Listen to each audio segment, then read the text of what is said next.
This audio is brought to you by Muslim Central. Please consider donating to help cover our running costs and future projects by visiting www.muslimcentral.com/donate.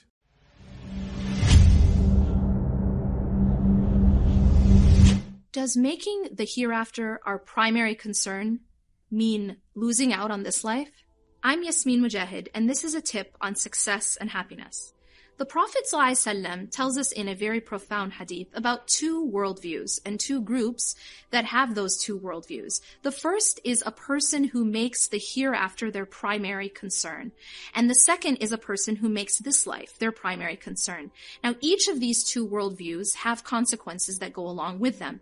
In the first worldview, the person who makes the hereafter their primary concern, we are told that three things happen as a result. Number one is that their matters become joined. This is when things just come together and work out. Second is that God places contentment in the heart. And number three is that this life comes to that person even if it hates to do so. Now this life, whatever is meant for you will come to you anyway when you make the hereafter your primary concern. This is a very interesting point because it shows us that making the hereafter our primary focus does not mean losing out in this life, but rather the person who runs after the hereafter actually attains both the hereafter and this life. Now, when you look at the second focus, the Prophet ﷺ says that the second focus of making this life their primary concern, there are also three consequences that he mentions.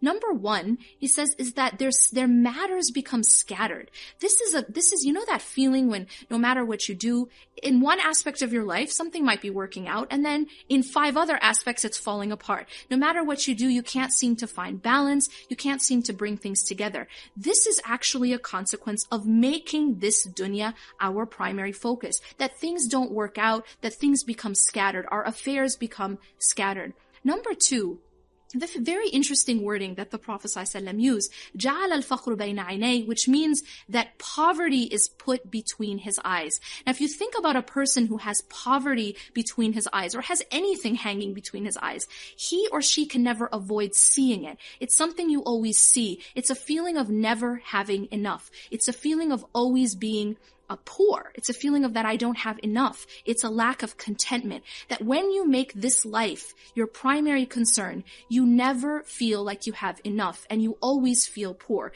You know, you have the new model of some gadget, but then you always feel like I need to get the next model. You have the new car and you want the next one.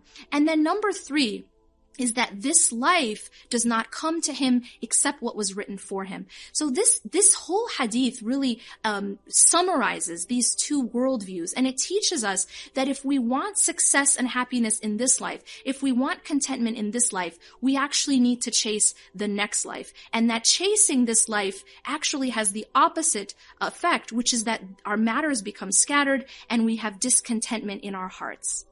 If you benefited from this reminder, join me for my new class, Transformed, where we will talk about topics like this and many others about how we can better our relationships with the Creator and the creation by transforming our hearts. I look forward to seeing you there.